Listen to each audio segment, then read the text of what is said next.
Alright, magandang araw sa inyo lahat. Nandito tayo ngayon sa may Rizal Avenue. At pupuntahan natin itong Barangay 208. Nandito na tayo sa may Pampanga Street. At hanapin natin yung barangay hall na itinayo dito sa mismong daan, sa mismong kalsada. Okay, so nandito na tayo.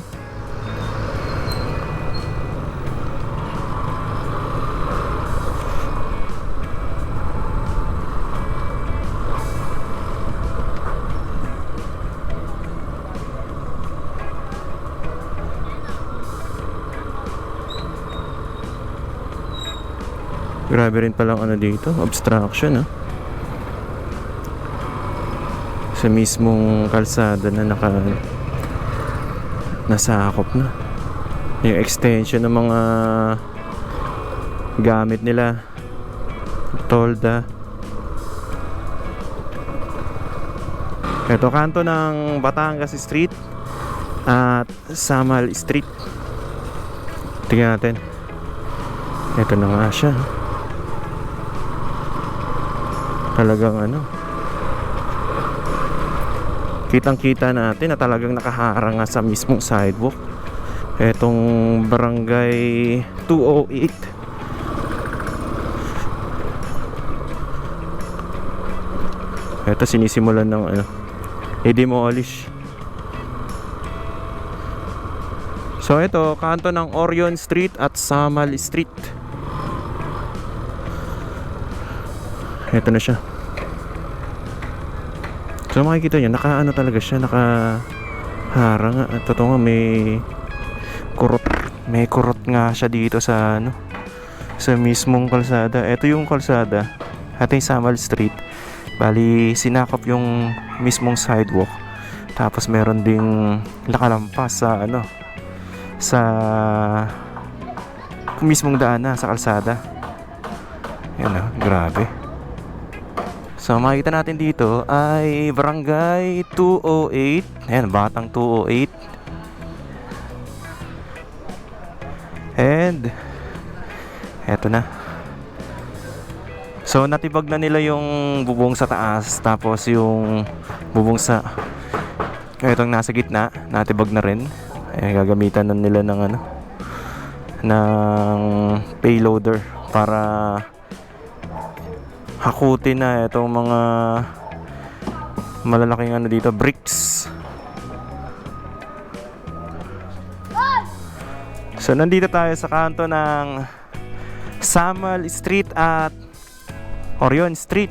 So kahapon lang to sinimulang i-demolish. Andito makikita natin meron ding covered basketball court. Yan. So ito yung barangay. Ayan, ang gated niya. Ito dapat yung sidewalk.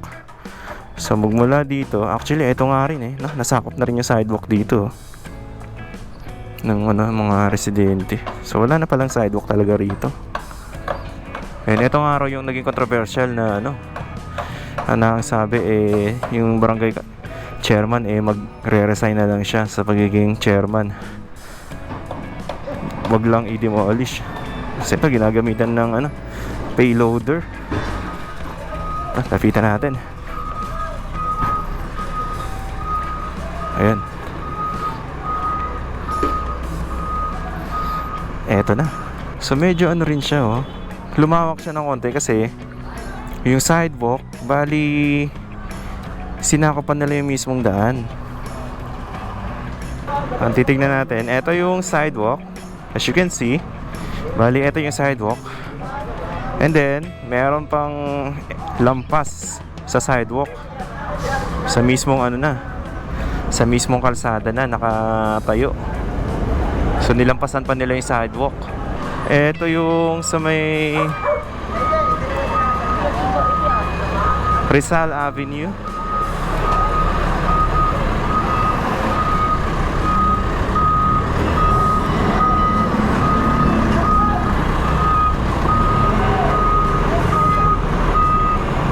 Ito, kinakarga na yung mga debris dito ng payloader.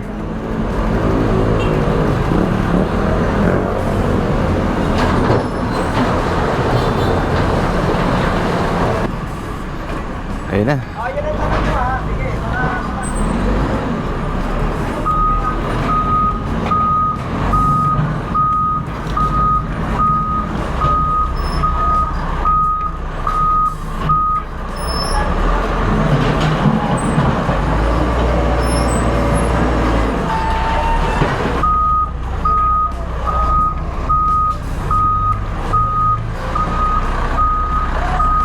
Ito yung hagdan nila rito. May hagdan sila dito paakyat. Ayun. Ito yung second floor.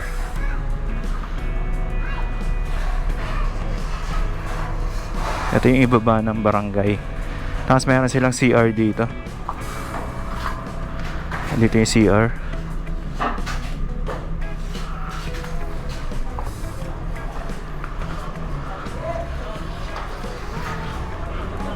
Ito yung mismong daanan ng Samal Street.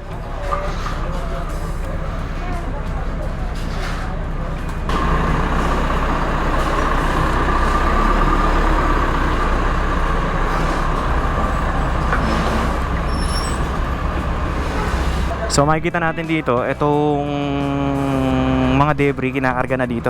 Hinahakot na dito sa may payloader. Bali, sa nakikita ko, dalawang structure pala to. Magkatabi lang siya. Yung isa, parang ito yung nasa taas, yung umabot ng ikatlong palapag. Ito naman, magkatabi lang siya dito. So, ano to? Ito yung dalawang palapag. Kasi ito na yung mga debris na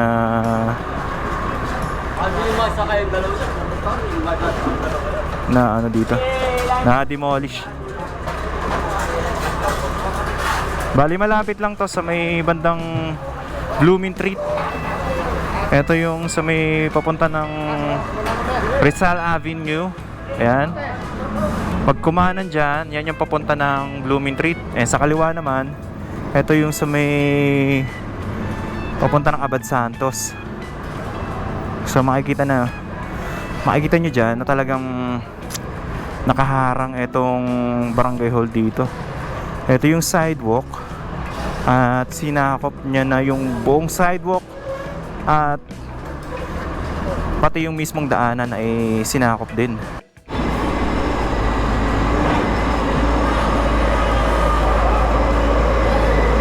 Ito bali continuation to.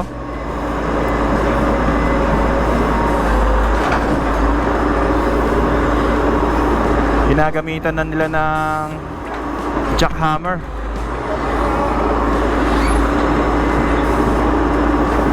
Ito na. Tinitibag na yung itaas.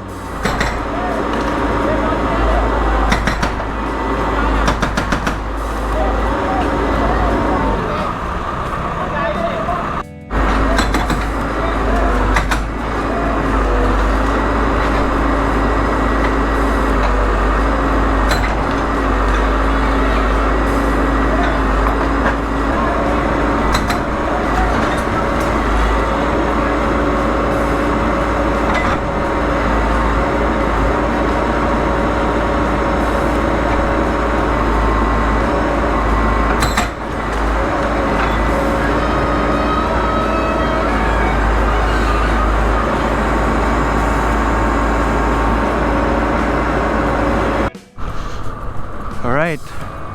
So, palabas na tayo rito sa Rizal Avenue. Ito naman yung sa may Samat Street, kanto ng Rizal Avenue. Ayan yung 7-Eleven dyan. So, ito pa rin yung team, yung clearing team nandun sa kanto. Samal Street naman yun. Ito. Mapupuno na nila yung truck.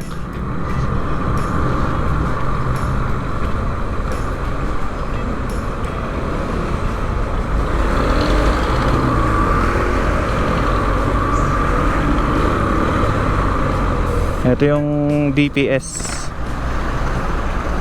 Ito, halos ano na, mapuno na yung truck. Ang dami nang naikarga ng payloader.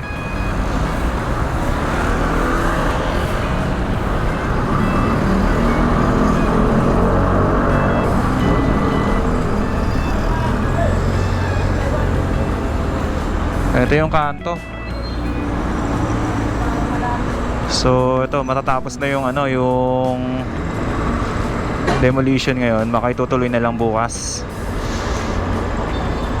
So ito na muna ang pinaka-latest na update natin dito sa Barangay 208, Tondo, Manila.